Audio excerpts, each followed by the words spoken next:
Why does it hurt so hard? That's really the question that we ask ourselves when we're trying to recover from this, because the pain of this relationship runs so deep and it's so overpowering that we question ourselves, why? Why can't we get over this?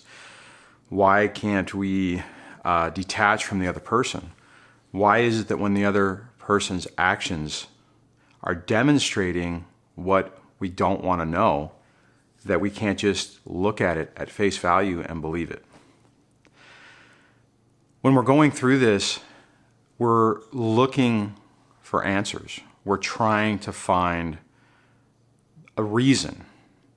Now, if you're at this site, you've started to look for those answers. You're starting to find those answers. And at the early stages of this, more than likely, you don't want to believe them. You probably are even looking at it and looking for information and traits that your ex doesn't fit to try to tell yourself, well, they don't have a personality disorder. Maybe it's me. Maybe I have just taken this so personally and I was being stubborn and I ran this down the wrong way and made them act the way that they're acting. There are all kinds of things that you're going to do to yourself to try to figure this out. And unfortunately, a lot of the times you don't want to believe the answer that's right in front of your face. You don't want to accept that reality. You don't want to realize that the illusion, it was just that it was an illusion, that it wasn't real.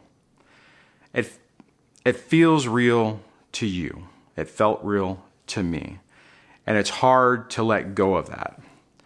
And in some ways you don't have to.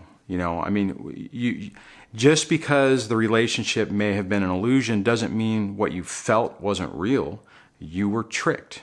You were conned. You were deceived into believing this reality and this false narrative that you wanted to believe. It seems like every week or so somebody will ask a question, or it'll pop up in the live stream, or something will come up where someone is beating themselves up because they didn't see it. They didn't see what was happening. They didn't understand what they were going through. And then now, as they're starting to get some clarity, they're beating themselves up because how could you allow this to happen? One of the things I generally will say, either in a comment, reply to a comment, or if it's on a live stream and video, is these people, they don't have the empathy, the guilt, the remorse to really see what they're doing and how they're manipulating another person. They don't feel bad about it. If you have somebody who doesn't have those inhibitors, then for one of those type of people to look at you and read what you want, look at what you need, listen to what you have to say, listen to what your wants and your desires and your insecurities are, they are building a blueprint right at the beginning to con you and manipulate you. They know what to say to you. They know how to make you feel good. They know what you're looking for. They know how to give you that. And at the same time, they're also learning what you don't like. They're learning what gets under your skin. They're learning how little comments, which they probably practice at other places, how it impacts you. They'll say something and see how you respond, see how you react, see what kind of reaction they get. So it's not like you come up on one of these people and they have a sign on their head or around their neck saying, "I'm a toxic abuser, please beware." They come in as as everything that you ever wanted. And it doesn't matter if, it's a guy or a girl. It's the same thing. Now, different people have different characteristics, right? Coverts act a certain way, overts act a certain way. But bottom line, that initial stage where they're trying to to suck you into the relationship is very tactical. They are strategically looking on how to manipulate you. So when that happens, and then the relationship breaks, and then you're trying to figure it out, that's one of the things that you're trying to reconcile in your head. You're thinking, well, it was real. I had to be real. How can this not be real, right?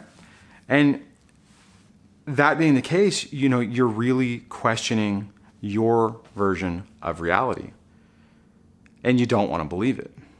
And that's really the crux of what makes this so hard, that makes this so difficult, that leaves you, when you're sitting alone in your house or your apartment by yourself, and maybe you don't have your kids with you, and it's just you, and you're running these stories through your head.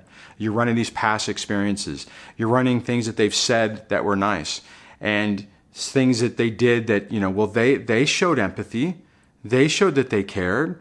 Maybe they're not a true narcissist. Maybe they just have traits. Maybe they just have some traits, and they're not really have a personality disorder. The problem with that type of thinking is it makes it really hard to move on, because you're so busy trying to find an excuse, trying to find a reason why this reality isn't true. Unfortunately, you're trying to find a reason how this can go away and the illusion can come back. And I'm sorry, it's an illusion. You won't get it back. And the more you think about it, and the more you realize the reality of what you've been through, you'll start to understand that you don't want it back. That all you would get if you did ever go back is more of the same.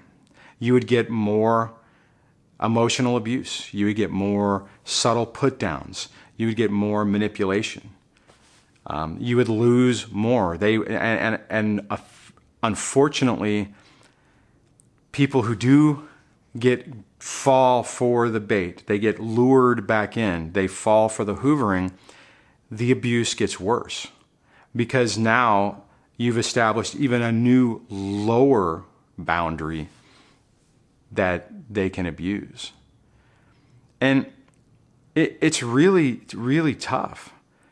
And I really believe that it doesn't matter whether your relationship has been long-term, as in my situation, over 20 years, or whether it's short. The connection that you make with these people is so deep that to disentangle yourself from them is really, really complicated. It can be done, and it will be done. You will get through this. You will start to heal. You will start to understand the reality. You'll realize what happened, and things will slowly get better. But when you're sitting there and you're questioning, how did this happen to me? How did I fall for it, and why can't I get over it? You have to give yourself some credit for what you've been through, and you have to give yourself a break, guys. You have to understand that you're disentangling yourself from a false reality. And it is really, really hard. And the sad part about it is there are things that people can say to you that will hurt you.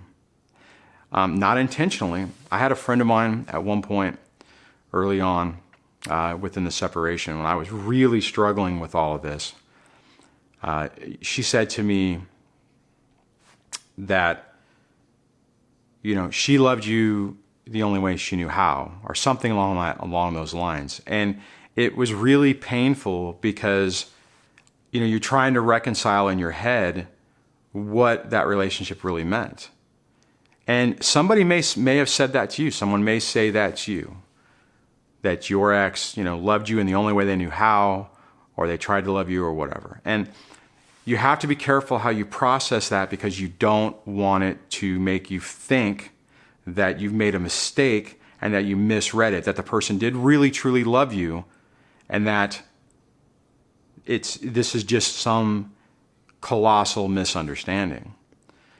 And what'll happen is when you look at their actions, you look at your ex's actions, Not necessarily what they say, but how they treat you, how they interact with you, what they actually do.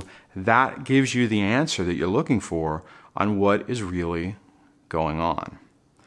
So when you guys find yourself, if you find yourself in this situation and you find yourself having those really tough days and those emotions are just tearing at you, just take a deep breath, realize that it really was an illusion.